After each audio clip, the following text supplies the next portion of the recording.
ये आकाशवाणी रायपुर है। प्रादेशिक समाचार बुलेटिन के साथ मैं शुभ्रा भट्टाचार्य।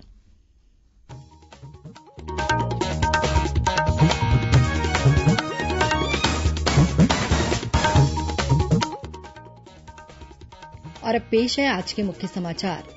प्रधानमंत्री ने कहा है कि प्रशासनिक प्रक्रियाओं को पारदर्शी, जिम्मेदार, जवाबदेह और विकास के लिए लोगों के प्रति उत्तरदायी होना चाहिए। प्रदेश में समर्थन मूल्य पर धान और मक्का बेचने के लिए अब किसान 10 नवंबर तक पंजीयन करा सकेंगे। जल स्रोतों के संरक्षण और संवर्धन के लिए बिलासपुर और सूरजपुर जिले को नेशनल वाटर अवार्ड प्रदान किया जाएगा। और बस्तर दशहरा के तहत आज जगदलपुर में मुरिया दरबार का आयोजन किया गया। मुख्यमंत्री ने मांझी, चालकी सहित विभिन्न पदाधिकारियों का मानदेय बढ़ाने की घोषणा की।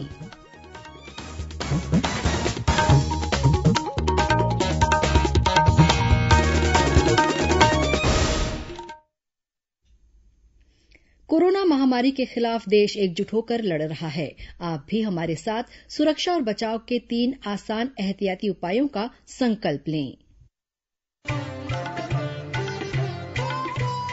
कोविड-19 से बचाव और सुरक्षित रहने के 3 उपाय। मास्क लगाएं, 2 गज दूरी है जरूरी, सुरक्षित दूरी रखें, हाथ और मुंह साफ रखें। अब समाचार विस्तार से। प्रधानमंत्री नरेंद्र मोदी ने कहा है कि प्रशासनिक प्रक्रियाओं को पारदर्शी, जिम्मेदार, जवाबदेह और विकास के लिए लोगों के प्रति उत्तरदायी होना चाहिए। सतर्कता और भ्रष्टाचार की रोकथाम पर कल से शुरू हुए 3 दिन के राष्ट्रीय सम्मेलन का उद्घाटन करते हुए श्री मोदी ने कहा कि बीते वर्षों से भारत भ्रष्टाचार को कतई बर्दाश्त न करने की नीति पर अमल कर रहा है। उन्होंने कहा कि भ्रष्टाचार से लड़ना केवल एक एजेंसी का काम नहीं है, बल्कि ये सामूहिक जिम्मेदारी है। प्रधानमंत्री ने कहा कि आज गर्व से कहा जा सकता है कि देश ने घोटाले के युग को पीछे छोड़ दिया है। आज गरीबों को प्रत्यक्ष लाभ अंतरण प्रणाली के जरिए 100% सहायता राशि उनके बैंक खातों के जरिए भेजी जा रही है। उन्होंने कहा कि सरकार अब नागरिकों के जीवन को सुगम बनाने के लिए प्रयत्नशील है। इधर छत्तीसगढ़ में भी सतर्कता जागरूकता सप्ताह मनाया जा रहा है। इस वर्ष का विषय है सतर्क भारत, समृद्ध भारत।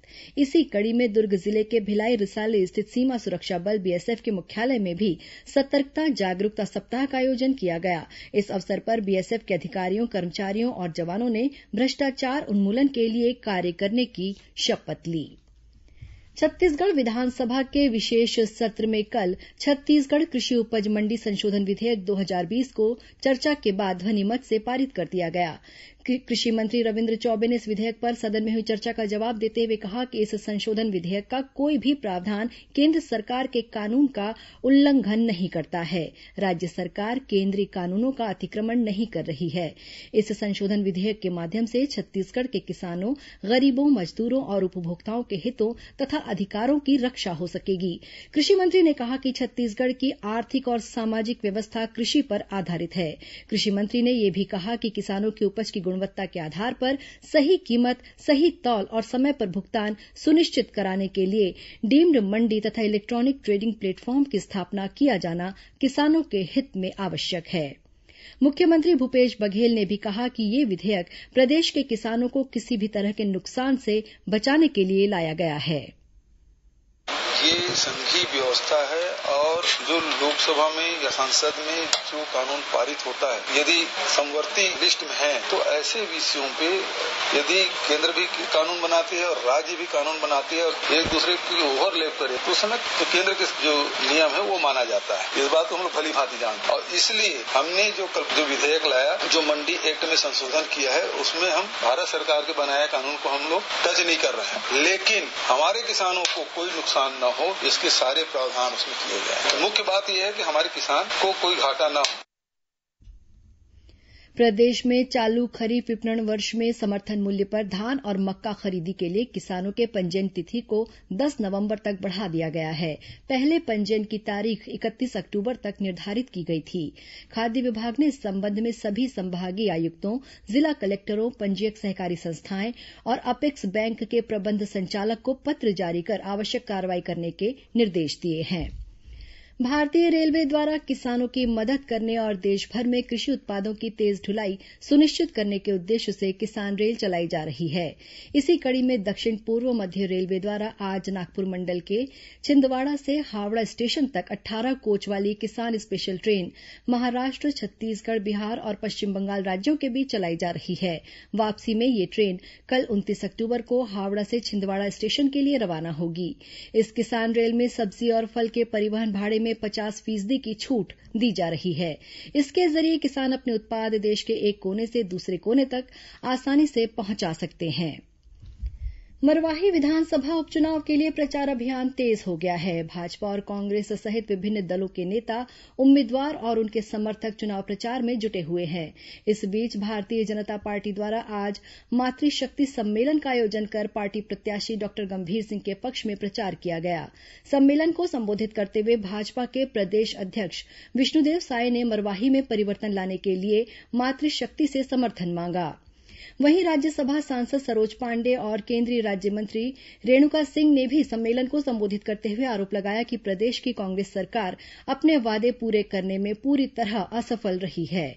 दूसरी ओर गौरेला, पेंड्रा, मरवाही जिला भारतीय जनता पार्टी युवा मोर्चा के अनेक कार्यकर्ताओं ने आज प्रभारी मंत्री जयसिंह अग्रवाल की मौजूदगी में कांग्रेस में प्रवेश किया। गौरतलब है कि मरवाही उपचुनाव के लिए 3 नवंबर को वोट डाले जाएंगे। केंद्र सरकार के जल शक्ति मंत्रालय द्वारा जल स्रोतों के संरक्षण और संवर्धन के लिए छत्तीसगढ़ के बिलासपुर और सूरजपुर जिले को वर्ष 2019 का नेशनल वाटर अवार्ड प्रदान किया जाएगा। इनमें बिलासपुर जिले को east under revival of river category में और सूरजपुर जिले को east under water conservation category में राष्ट्रीय स्तर पर प्रथम पुरस्कार के लिए चयनित किया गया है। ये पुरस्कार नवंबर माह में प्रदान किया जाएगा। प्रदेश में नागरिक आपूर्ति निगम को अब सार्वजनिक वितरण प्रणाली पीडीएस के तहत दी जाने वाली खाद्य सामग्रियों का नमूना रखना जरूरी होगा। ये बात छत्तीसगढ़ राज्य खाद्य आयोग के अध्यक्ष गुरप्रीत सिंह बाबरा ने बस्तर संभाग के 7 जिलों में पीडीएस सिस्टम की वीडियो कॉन्फ्रेंसिंग के माध्यम से समीक्षा के दौरान कही। उन्होंने बस्तर संभाग की लगभग 130 उचित मूल्य की दुकानों को उनके मूल पंचायतों में संचालित कराने के निर्देश दिए। साथ ही इस संभाग की 120 पहुंच विहीन उचित मूल्य की दुकानों के लिए सुगम पहुंच मार्ग बनाने भी कहा। उन्होंने कहा कि उपभोक्ताओं की शिकायतें दर्ज करने के लिए हेल्पलाइन नंबर जारी किए जाएं, जिससे उनकी समस्याओं का निराकरण उचित समय पर किया जा सके।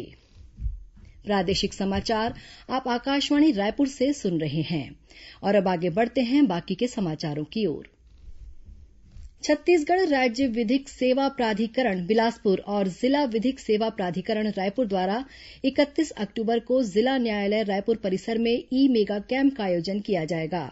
ई प्लेटफॉर्म के माध्यम से आयोजित इस कार्यक्रम के जरिए आम नागरिकों को शासन की विभिन्न कल्याणकारी योजनाओं और कार्यक्रमों के बारे में जानकारी दी जाएगी। आयोजन के संबंध में आज जिला न्यायाधीश रामकुमार तिवारी और जिला कलेक्टर डॉक्टर एस भारतीदासन ने बैठक ली। इस आयोजन के लिए जिला स्तरीय समिति का गठन किया गया है। जिला विधिक सेवा प्राधिकरण रायपुर के सचिव ने बताया कि आयोजन के प्रारंभिक सत्र का सीधा प्रसारण हाईकोर्ट बिलासपुर से होगा।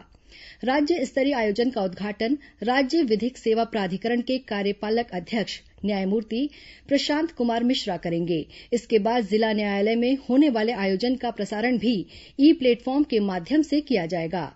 रायपुर जिले के अधीनस्थ न्यायालयों के साथ ही करीब 100 स्कूलों में भी इसका सीधा प्रसारण किया जाएगा।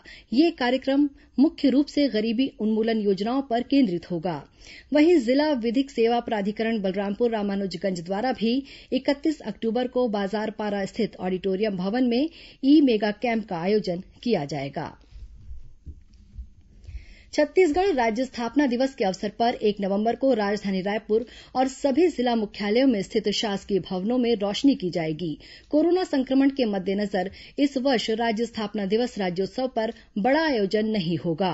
केवल राज्य अलंकरण समारोह का वर्चुअल आयोजन मुख्यमंत्री निवास में किया जाएगा। सामान्य प्रशासन विभाग ने इस संबंध में सभी विभागों, विभाग अध्यक्षों, संभागीय कमिश्नरों, जिला कलेक्टरों और जिला पंचायत के मुख्य कार्यपालन अधिकारियों को परिपत्र जारी कर दिया है। छत्तीसगढ़ में कोरोना मरीजों की संख्या में लगातार कमी आ रही है। बीते 21 अक्टूबर को प्रदेश में सक्रिय कोरोना संक्रमितों की संख्या करीब 25,800 थी, जो अब घटकर लगभग 21,700 ही रह गई है। पिछले एक सप्ताह में 15,000 से अधिक मरीजों ने कोरोना को मात दी है। इनमें से लगभग 2,000 मरीजों का इलाज कोविड अस्पतालों या आइसोलेशन सेंटर में चल रहा था। वहीं करीब 13,000 मरीजों ने होम आइसोलेशन में रहते हुए अपना इलाज कराया है। प्रदेश में अब तक 1.5 लाख से अधिक कोरोना मरीज स्वस्थ हो चुके हैं। इसी तरह राज्य में रिकवरी दर बढ़कर लगभग 87% तक पहुंच गई है। प्रदेश में कोरोना संक्रमितों की पहचान के लिए रोजाना 21,000 से अधिक नमूनों की जांच की जा रही है। इस बीच छत्तीसगढ़ विधानसभा में नेता प्रतिपक्ष धरमलाल कौशिक ने लोगों से कोरोना से बचाव के लिए आवश्यक सावधानी बरतने की अपील की है। कोरोना के इस वैश्विक महामारी के समय में माननीय प्रधानमंत्री जी के द्वारा जन जागरूकता के लिए जन आंदोलन का आह्वान किया गया है कि हम सोशल डिस्टेंसिंग का पालन करें, साबुन से बार बार हाथ धोएं, सैनिटाइजर का हम उपयोग करें, लगातार मास्क का हम उपयोग करें। जब तक दवाई नहीं तब तक ढिलाई नहीं। एक बचाव का उपयुक्त मार्ग, इसका हम सब लोग पालन करें। इससे हम अपने आप को बचा सकते हैं, अपने परिवार को बचा सकते हैं, अपने समाज को बचा सकते हैं, इस राष्ट्र को बचा सकते हैं। विश्व प्रसिद्ध बस्तर दशहरा के तहत आज जगदलपुर में मुरिया दरबार का आयोजन किया गया। मुरिया दरबार में मुख्यमंत्री भूपेश बघेल सहित बड़ी संख्या में जनप्रतिनिधि, मांझी, चालकी, मेंबरीन और नागरिक शामिल हुए। इस अवसर पर मुख्यमंत्री ने बस्तर दशहरा के आयोजन में अपनी महत्वपूर्ण भूमिका निभाने वाले मांझी, चालकी सहित विभिन्न पदाधिकारियों के मानदेय को बढ़ाने की घोषणा की। इसके तहत मांझियों को मानदेय के रूप में अब 2,000 रुपए, चालकियों को 1,000 रुपए, कार्यकारिणी मेंबरीन को 1,100 रुपए, साधारण मेंबरीनों को 1,500 रुपए और पुजारियों को 3,500 रुपए दिए जाएंगे। वहीं मुख्यमंत्री ने सभी मांझी चालकियों से आवेदन लेकर वन अधिकार पट्टा देने और मांझी चालकी के रिक्त पदों पर 6 माह के भीतर भर्ती किए जाने की भी घोषणा की। इस मौके पर मुख्यमंत्री ने पुलिस ऑफिसर मेस में बस्तर दशहरा उत्सव से जुड़े सभी मांझी, चालकी और मेंबरीन के साथ बैठकर भोजन किया। इससे पहले मुख्यमंत्री ने जगदलपुर स्थित दंतेश्वरी माई मंदिर में पूजा अर्चना भी की। सुकमा जिले में माओवादियों के साथ हुई मुठभेड़ के बाद सुरक्षा बलों ने मौके से बड़ी मात्रा में माओवादी साहित्य और दैनिक उपयोग की सामग्री बरामद की है। साथ ही माओवादियों के एक कैंप को भी ध्वस्त कर दिया गया। मिली जानकारी के अनुसार किष्टाराम थाना क्षेत्र में माओवादियों की मौजूदगी होने की सूचना पर कोबरा बटालियन, डीआरजी और एसटीएफ की संयुक्त टीम तलाशी अभियान पर निकली थी। इसी दौरान ग्राम पाला चलमा के जंगलों में माओवादियों ने सुरक्षा बलों पर फायरिंग शुरू कर दी। जवानों द्वारा की गई जवाबी कार्रवाई के बाद माओवादी जंगल का फायदा उठाकर वहां से भाग गए। वहीं सुकमा जिले में सुरक्षा बलों ने माओवादियों द्वारा लगाई गई 133 स्पाइक को बरामद किया है। ये स्पाइक सीआरपीएफ के दल ने कोंडा सावली के पास से सड़क निर्माण कार्य की सुरक्षा के दौरान बरामद की हैं। राष्ट्रीय ग्रामीण आजीविका मिशन बिहान के तहत स्व सहायता समूह की महिलाएं गोबर के दिए और धान से आकर्षक ग्रीटिंग कार्ड बना रही हैं। महासमुंद जिले के ग्राम कापा में राधा कृष्णा स्व सहायता समूह और ग्राम कछारडीह के जय श्री कृष्ण स्व सहायता समूह की महिलाओं द्वारा घरेलू सामानों से सजावटी ग्रीटिंग कार्ड बनाया जा रहा है। आकर्षक ग्रीटिंग कार्ड की कीमत भी बहुत कम है, जिसकी बाजार में अच्छी मांग है। इससे महिलाओं को रोजगार मिलने के साथ ही उनकी आर्थिक स्थिति भी मजबूत हो रही है। अब कुछ अन्य खबरें संक्षिप्त में। छत्तीसगढ़ लोक सेवा आयोग द्वारा आयोजित सहायक प्राध्यापक परीक्षा आगामी 5 से 9 नवंबर तक 2 पालियों में आयोजित की जाएगी। छत्तीसगढ़ किसान यूनियन के बैनर तले किसानों ने आज धमतरी में समर्थन मूल्य पर धान की खरीदी 1 नवंबर से शुरू करने और 24 क्विंटल प्रति एकड़ के हिसाब से धान खरीदने की मांग को लेकर धरना प्रदर्शन किया। राजनांदगांव के जयस्तंभ चौक में शहर महिला कांग्रेस की कार्यकर्ताओं द्वारा प्याज के मूल्य में वृद्धि के विरोध में धरना प्रदर्शन किया गया। जिला पंचायत राजनांदगांव द्वारा पंचायत और नगरीय निकाय संवर्ग के शिक्षकों का स्कूल शिक्षा विभाग में संविलियन के लिए एकीकृत वरिष्ठता सूची का अंतिम प्रकाशन कर दिया गया है। राजनांदगांव जिले में प्रयास बालक और कन्या आवासीय विद्यालयों में शैक्षणिक सत्र 2020-21 में कक्षा 9वीं के लिए प्रवेश परीक्षा आगामी 5 नवंबर को सुबह 10:30 बजे से आयोजित की जाएगी।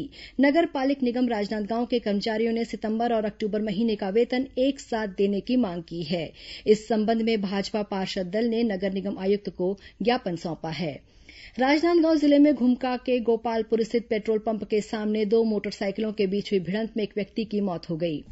बलरामपुर रामानुजगंज जिले में शंकरगढ़ पुलिस ने मोटरसाइकिल सवार 2 युवकों को एक देशी कट्टा और 2 जिंदा कारतूस के साथ गिरफ्तार किया है। और महासमुंद जिले में स्कूलों, अस्पतालों और रिहायशी इलाकों के आसपास फटाखा बेचने वालों के खिलाफ अब कार्रवाई की जाएगी। विस्फोटक अधिनियम के तहत किसी एक निश्चित स्थान पर ही फटाखों की बिक्री की अनुमति दी जाएगी। अंत में मुख्य समाचार एक बार फिर। प्रधानमंत्री ने कहा है कि प्रशासनिक प्रक्रियाओं को पारदर्शी, जिम्मेदार, जवाबदेह और विकास के लिए लोगों के प्रति उत्तरदायी होना चाहिए। प्रदेश में समर्थन मूल्य पर धान और मक्का बेचने के लिए अब किसान 10 नवंबर तक पंजीयन करा सकेंगे। जल स्रोतों के संरक्षण और संवर्धन के लिए बिलासपुर और सूरजपुर जिले को नेशनल वाटर अवार्ड प्रदान किया जाएगा। और बस्तर दशहरा के तहत आज जगदलपुर में मुरिया दरबार का आयोजन किया गया। मुख्यमंत्री ने मांझी, चालकी सहित विभिन्न पदाधिकारियों का मानदेय बढ़ाने की घोषणा की। इसी के साथ प्रादेशिक समाचार बुलेटिन समाप्त हुआ। नमस्कार।